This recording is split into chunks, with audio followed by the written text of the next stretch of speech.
What's up tol? Isang mapagpalang araw po sa inyong lahat, no? Lalong lalo na po sa lahat ng sumusuporta sa atin. So ngayon mga ka-idol, Happy New Year, no? 2024 na naman. Bagong hamon naman po sa ating buhay ngayon. At tapos patuloy tayo no sa pagpuksa o sa ating misyon na ibinigay po ni Tatay Jumbo. So mga ka-idol, nandito ako sa location, sa area kung saan ang area po ni Tatay Jumbo, kasi si Tatay Jumbo nandun pa po sa kanyang anak at inutusan niya ako lang sa muna mga ka-idol, kasi may nakaproblema po sila Kuya Buds at Remart dun sa kanila, kasi yung bahay ni Remart inatake po ng magnanakaw, kaya inaabang-abangan po nila para po mahuli yung mga nanakaw mga ka-idol na nagnakaw sa kanilang bahay o nagransak sa bahay ni Remart mga ka-idol. Kaya nag-iisa muna ako ngayon at ito na ang simula mga ka-idol, yung 2024 no. Ito na ang simula nito mga ka-idol na pagkukuha o yung mga inilibing po ni tatay na mga kaalaman yung agimat, kasi pinicturan ko na mga ka-idol, nakalagay na po dito sa loob ng cellphone ko yung target point o mapa na saan kukunin yung unti-unti kung kukunin yung mga mahalagang bagay, lalong lalo na yung makadagdag proteksyon sa aming katawan mga ka-idol. So mga ka-idol, sana na magtagumpay tayo no, kasi hindi naman daw masyadong kalayuan sa bahay. Doon po ang bahay ni Tatay Jumbo. Dito lang muna ako nag-i-intro kasi umulan kanina at yun, wala naman pruba. Kulimlim talaga yung panahon mga ka-idol, pero hindi tayo magpatinag dyan, patuloy tayo. Mag-iingat tayo at maging alerto, kasi panganib na po ang susuungin nating laban ngayon. At sana no makukuha ko talaga yung agimat na sinabi po ni Tatay Jumbo na isang pangil. Makaprotekta po daw yun sa akin, lalong lalo na po sa labanan. Kinakailangan daw mga ka-idol na kung makumplito ko yung mga ibinigay niya para makatulong talaga sa labanan, kasi walang silbi, sabi po niya no, walang silbi kung patuloy po tayo makipaglaban at mabubuhay rin ang kalaban natin. Kaya kinakailangan na makukuha talaga, kasi hindi na sila mabubuhay kung makukumplito ko talaga at magagamit ko yung mga binigay po ni tatay, yung mga binaong po niya no. So yun mga ka-idol, sana samahan nyo ako hanggang sa dulo po nitong video, at hindi po kayo no skip ads, at sa hindi pa po nakasubscribe at nakapadaan po dito sa munting channel ni Kapinuno o Pinunong Gabriel, mag-subscribe na po kayo, like, share po mga ka-idol, para updated po kayo sa mga susunod kong mga video. So tara mga ka-idol, tara, dito muna tayo dadaan. Sabi po ni Tatay Jumbo, kailangan ko daw mahanap dito sa kanyang lupain. Doon ang kahoy po daw na patay na kahoy na po ba, nang wala na pong dahon. Doon daw ako maghahanap mga ka-idol, kasi nandoon binaon yung pangil na sabi niya sa akin. At sabi pa niya, bilin niya, kailangan mag-iingat ako, kasi may nararamdaman siya no na hindi maganda dito sa location o sa kanyang tirahan.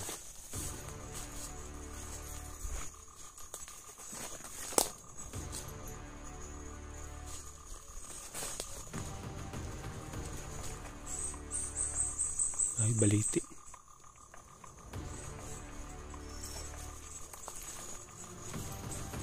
Yung tahimik na lugar. Okay na, kailangan mga ka-idol mag-iingat tayo.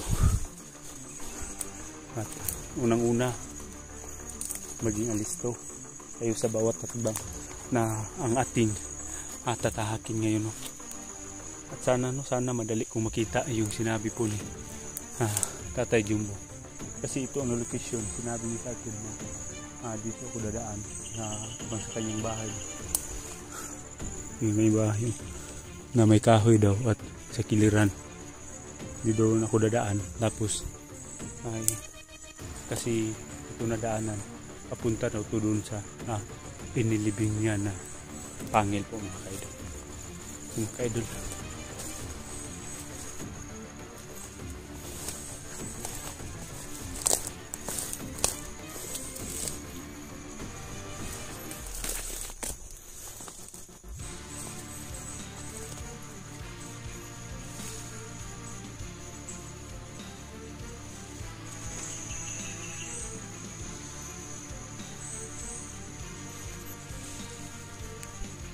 Parang may hindi magagandang nangyayari kasi yung mga uwak po, yung hook, ano bang tawag nito, nakaaligid po natin dito sa taas.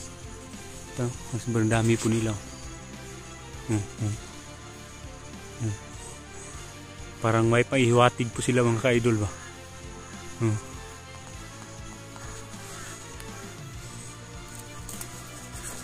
Kailangan talaga may alisto tayo.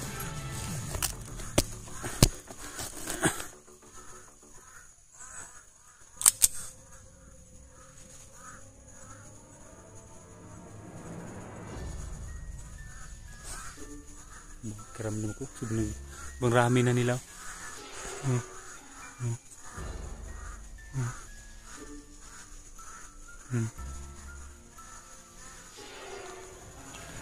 At ang lamig ng hangin, parang may sinyalis talaga ito mga ka-idol. Kasi ng parami po yung mga uwak.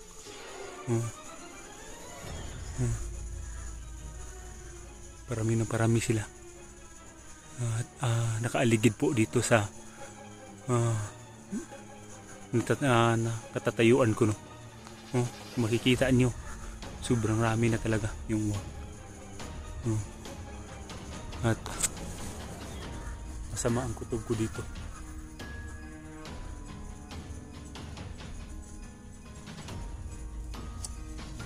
Parang binabantayan nila ako ba. Buto yung kahoy. Pero tuloy na tayo.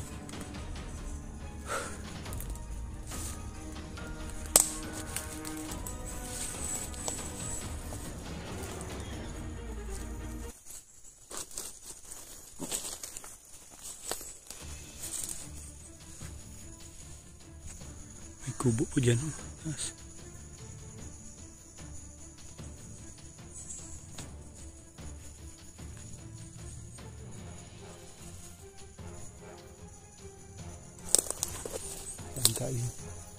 kahoy na sabi ni Tatay Jumbo.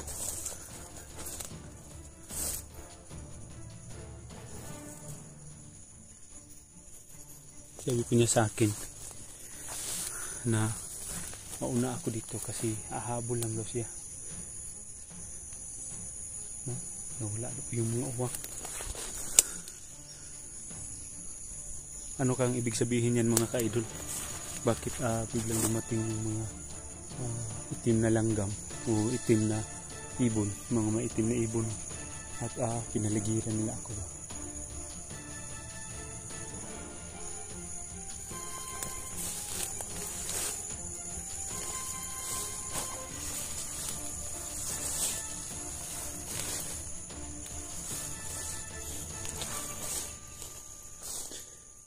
Ito na siguro yung sabi ni Tatay Jumbo, may mga kakoyanan. Dito pa bumalik.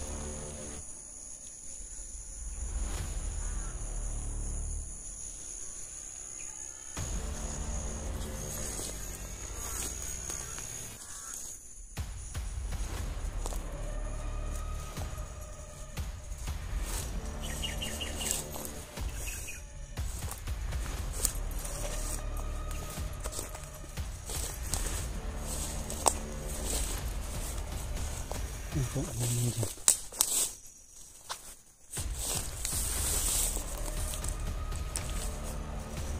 Bubo.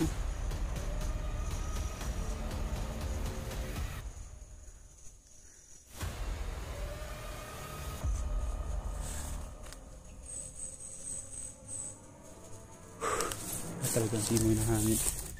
Ibang naramdaman ko dito. Manman muna tayo.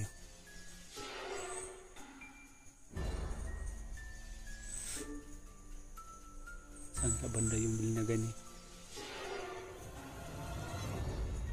Lolo Jumbo, Tatay Jumbo yung sabi niyang pangil. Mahalagang bagay din yan mga ka-idol. At binigay niya sa akin, nakuha niya sa akin. Hindi naman daw masyadong mahirap kasi nandito lang po sa kanyang lupain niya itinirik o ilinibing. Kailangan ko mahanap talaga yung kahoy na patay. Anong tawag sa Tagalog yung kahoy patay?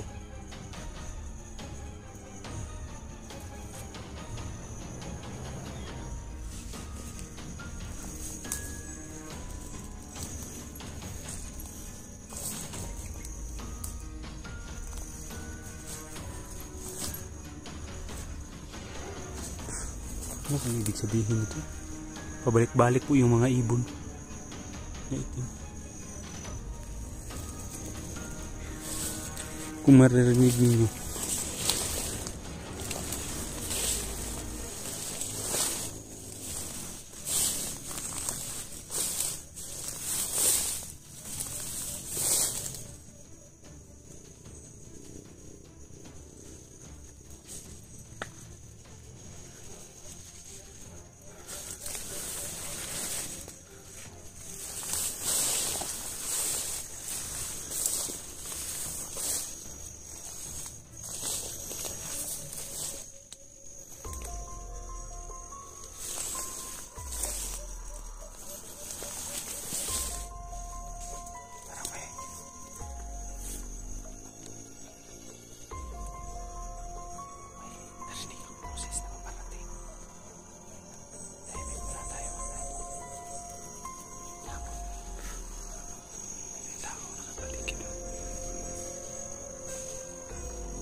masid tayo sa galaw niya. Talaga yung kita.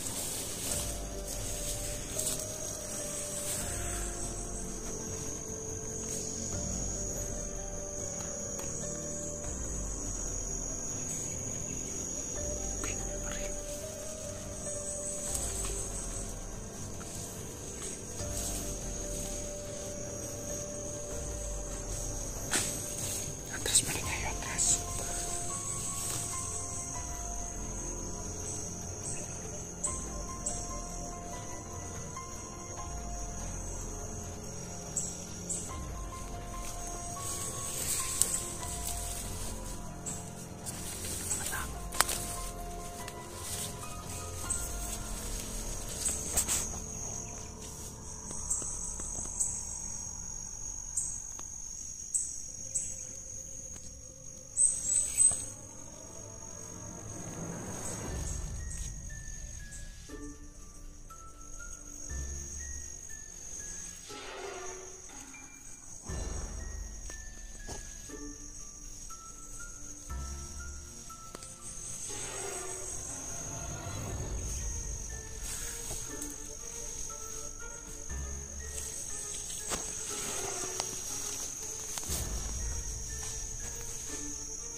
Kung marinig kayo ng busis ng motor, kasi dun sa kabila may daanan po dun sa kabilang at marinig ko natin ang busis ng motor.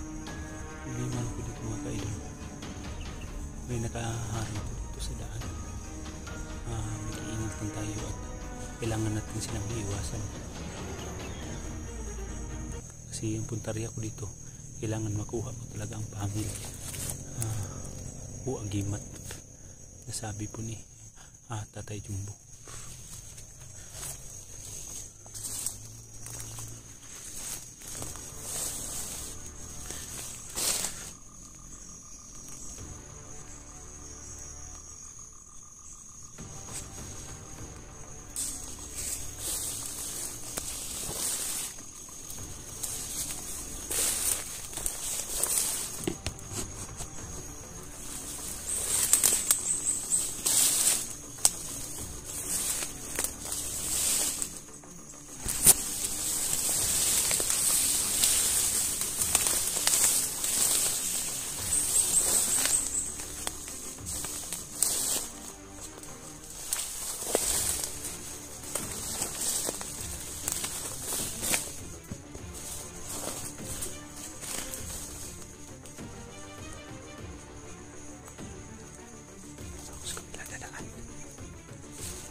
Gamitan tagulilong para maiwasan ko sila.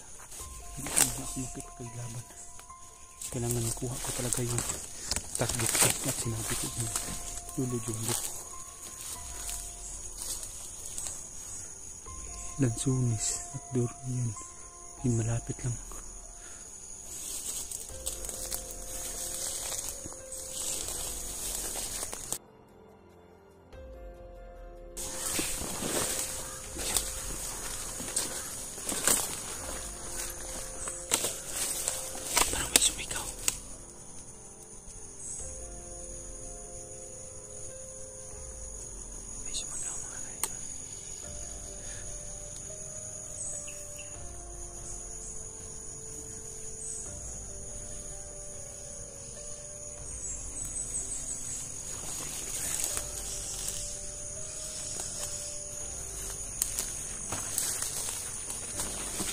Kailangan ko silang iwasan.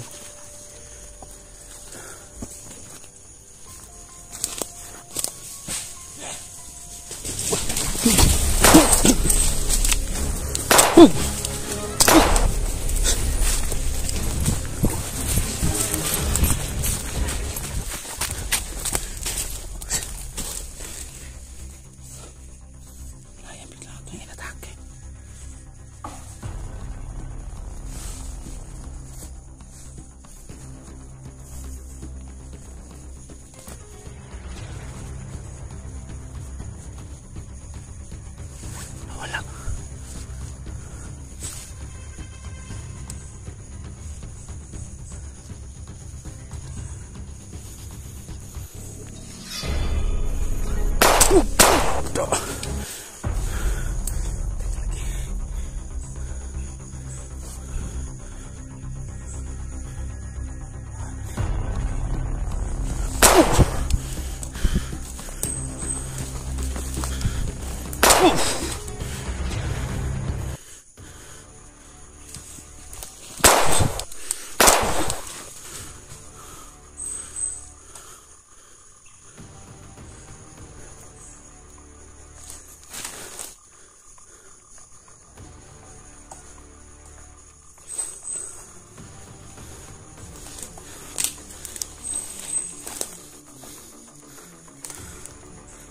Habla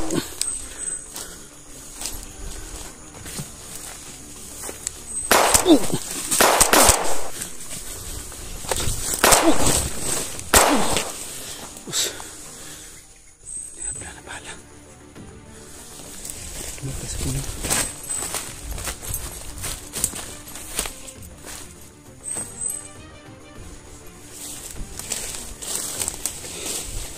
Ito, saan tayo doon?